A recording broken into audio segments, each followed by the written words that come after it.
Blindfold King Timur Gareyev takes on Magnus Carlsen. What a fight this is going to be at the World Rapid 2023.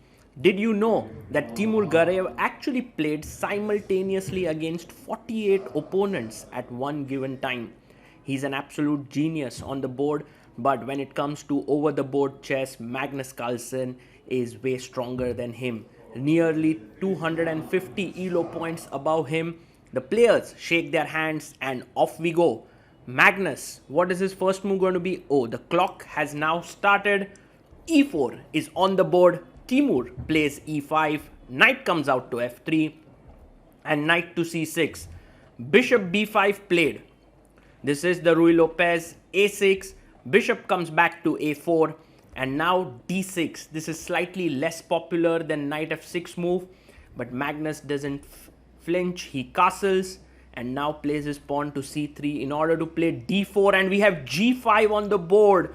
This is a Timur Gareyev speciality. He also played it later in this tournament against some players.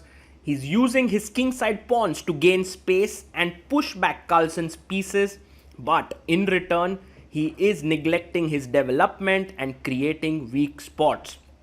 But he's well prepared. He goes bishop H6.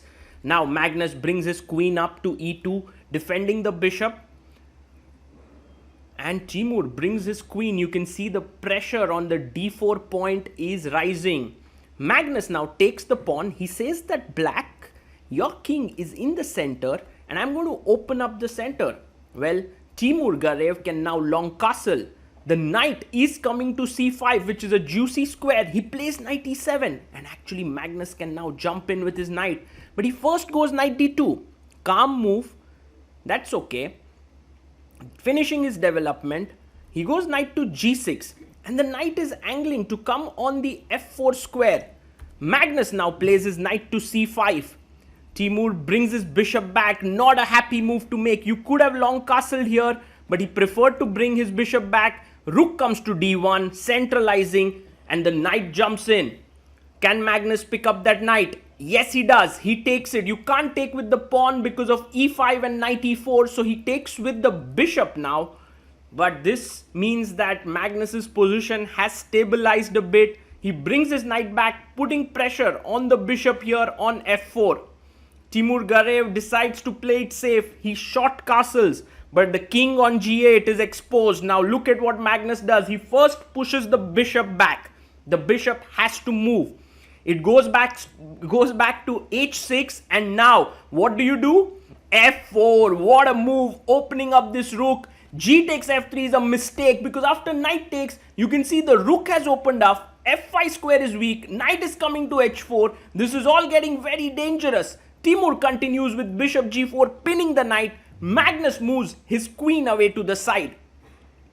And now queen E6 played, but the bishop comes back and the pressure on F7 point now mounts with the rook, bishop over there. Queen goes to E7, and what is Magnus doing? He pushes the bishop back first. He wanted to move the knight, it couldn't because the rook was hanging.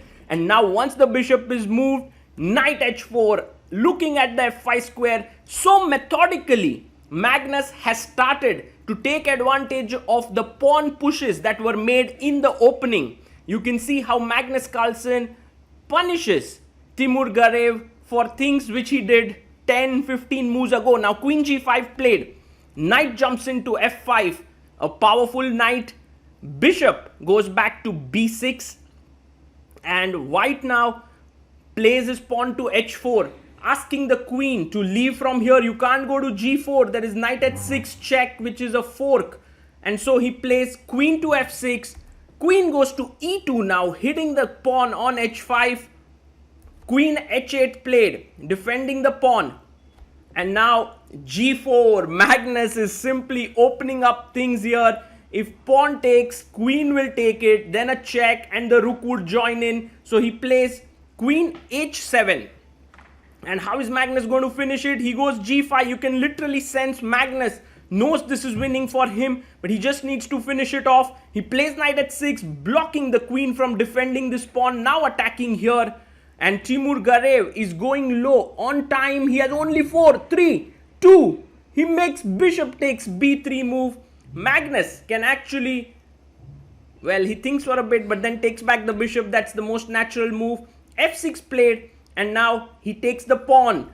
So the queen moves in. Now you have the knight and the queen. Bishop comes into e3. Many ways to win.